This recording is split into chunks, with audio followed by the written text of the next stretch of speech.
నేను తమిళలో ఒక విషయం పెట్టాను. ఆ విషయం గురించి తెలుసుకోవాలనుకుంటే వీడియోని లాస్ట్ వరకు చూడండి. కార్తీక్ పెళ్లి గురించి ఏదో నిజం దాస్తా అన్నాడు. ఆ దీప గురించి ఏదో నిజం ఉంది. వాళ్ళ నాన్న అడిగితే మళ్ళీ చెప్తా అన్నాడు. దాని గురించి ఏం జరిగింది ఏం డిస్కషన్ చేసుకున్నాం.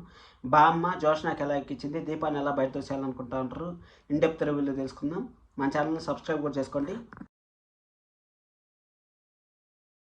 ఈరోజు సీరియల్ నిన్న నరసింహాన్ని కొట్టి పంపించేశారు కదా, దీప మన కార్తీక్ కొట్టి పంపించేశారు కదా. నరసింహ ముందు తర్వాత దాని గురించి చాలా ఆలోచిస్తూ ఉంటే వాళ్ళ అమ్మ వచ్చి నిన్ను వెళ్ళొద్దని చెప్పాను కదా, ఎందుకు వెళ్ళావు ఏం చేస్తావు అనేసి అడుగుతుంది. చవాట్లు పెడుతుంది. దీపా జోలికి వెళ్ళొద్దు అనేసి అంటే అంతలోపల వాళ్ళ కోడలు కలెక్ట్ చేసుకొని వెళ్ళకపోతే ఎలా అల్లయ్య అత్తయ్య అనేసి వాళ్ళ అత్తయ్య పైన రివైజ్ తీసుకోవాలనుకుంటుంది. నేను అందరి కథ చెప్తాను అనేసి హింట్ ఇచ్చింది. నేను ఆల్రెడీ ఫర్దర్ రివ్యూలో చెప్పాను ఏం జరుగుతుంది, ఎక్కడ వాళ్ళ అతను బయట దోసేస్తారు, బయట దోసేస్తుంది అనేసి నేను ఆల్రెడీ చెప్పాను.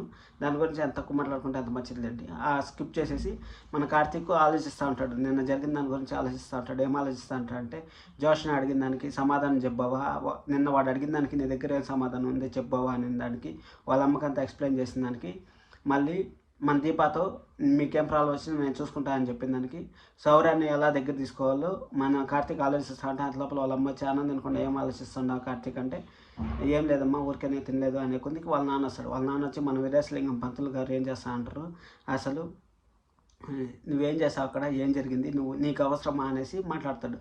రౌడీలు పని చూసుకుంటారు, వాళ్ళ పని వాళ్ళు చూసుకుంటారు, నీకెందుకు అనేసి ఆడతాడు. వాడు అంత మాటలు మాట్లాడుతూ ఉంటే నేను బుద్ధి చెప్పాల్సి వచ్చింది అనేసి అంటే బుద్ధి చెప్పాలంటే నువ్వెందుకు చెప్తావు, బుద్ధి పోలీసు వాళ్ళు చెప్తారు, ఎవరినో చెప్తారు బుద్ధి, నువ్వెందుకు చెప్తావు, అదే నీకు వద్దంటా ఉండేది అనేసి చెప్తాడు. ఇక్కడ ఏం జరిగిందో పారు ఫోన్ చేసింది అంటాడు. పారు చేయలేదు, జోష్న చేసింది అనేసి అంటాడు. జోష్న ఎందుకు చేసింది, జోష్న ఫస్ట్ టైము నా ఫోన్లో ఏడ్చింది, నేను ఇంతవరకు జోష్నని చూడలేదు ఏడవడము అనేసి వాళ్ళ అమ్మ అందుకుంటుంది. కార్తీక్ వాళ్ళ అమ్మ అందుకుంటుంది. అక్కడ జోష్న ఎందుకు వచ్చింది ఎక్కడ వచ్చింది అంటే జోష్న అంటే పిచ్చ ప్రేమ ఉండేటుంది కార్తీక్ వాళ్ళ అమ్మకి, కార్తీక్ వాళ్ళ నాన్నకి పిచ్చ ప్రేమ ఉండేటుంది. ఎందుకంటే ఒక చిన్న విషయం చెప్పారు.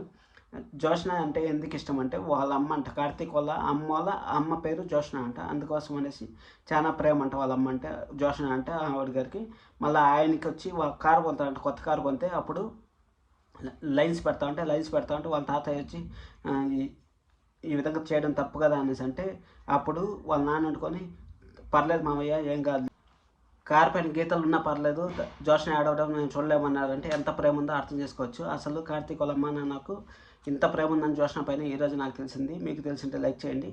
సరే అనేసి అక్కడికి అది అయిపోయిన తర్వాత ఇంకా ఏం జరుగుతుందంటే కార్తీక్ గురించి చెడ్డగా మాట్లాడుతూ ఉంటాడు. నాన్న ఆపండి అనేసి అని గట్టిగా అరుస్తాడు కార్తీక్. నాన్న ఆపండి అనే సెకండ్కి నీ గురించి నువ్వు వినడానికే బాధపడుతున్నావు, మేము ఎలా వెళ్ళాలి, నీ కాబోయే భార్య ఎలా వినాలి, ఇంత మాటలు మాట్లాడుతూ ఉంటే అనేసి అంటాడు వాళ్ళ నాయన. సరే అనేసి ఇంకా పెళ్లి గురించి రేపే పోయి మాట్లాడేస్తాం మీ మామగారి దగ్గర అనేసి అనే కొద్దికి నాన్న నేను ఒక విషయం చెప్పాలి మీకు, మీరు తొందరపడద్దండి నేను తొందరలో చెప్తాను అంటే రెస్టారెంట్ పూర్తి అయిపోయిన తర్వాత అంటే అది కాదు నేను ఒక విషయం చెప్పాలి అనేసి అంటాడు.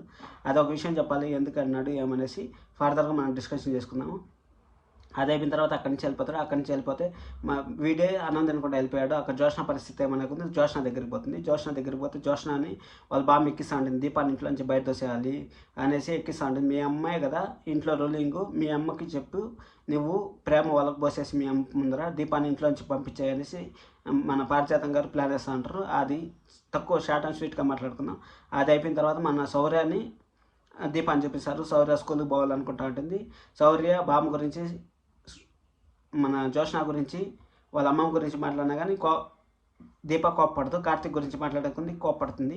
అప్పుడు ఎందుకమ్మా ఎవరన్నా తప్పు చేశాను కదా కార్తీక్ గురించి నువ్వు బాధపడతాడు, కార్తీక్ ఏం తప్పు చేశారు చెప్పమ్మా నేను మాట్లాడుతాను కార్తీక్ అనేసి సౌర్య అనేకొద్దికి ఏం లేదు నువ్వు పడుకో అని చెప్పేసి ఆడికి కట్ చేసేసి ఆ మ్యాటర్ కట్ చేసింది. సౌర్య వాళ్ళ ఇంటికి వెళ్దాం అంటుంది, అందుకోసమని డిస్కషన్ వచ్చింది. నేను ఆల్రెడీ నిన్న రివ్యూలో కూడా చెప్పాను మీకు, హోటల్లో ఉప్మా ఫ్రీ ఉంటుంది, ఎందుకంటే ఉప్మా అనేది వాళ్ళు టేస్ట్ చూశారు కాబట్టి ఆల్రెడీ ఫ్రీ ఉంటుంది అనేసి. అందుకోసమే నేను లాస్ట్ వరకు చూడండి అని చెప్తా ఉండేది.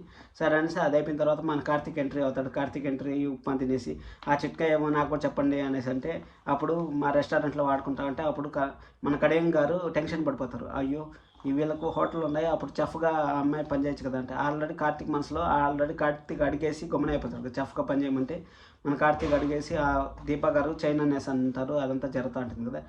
రేపు ఫర్దర్గా ఏం జరుగుతుందంటే ఇంకా రేపు వస్తా అని చెప్పేసి పోతాడు కదా. ఇంకా డైలీ వాళ్ళు బయట కలిసేదానికి ఇంట్లో కలిసేదానికి ఇంక పర్మిషన్ ఉండదు కాబట్టి ఇంకా హోటల్లోనే కలుస్తూ ఉంటారు.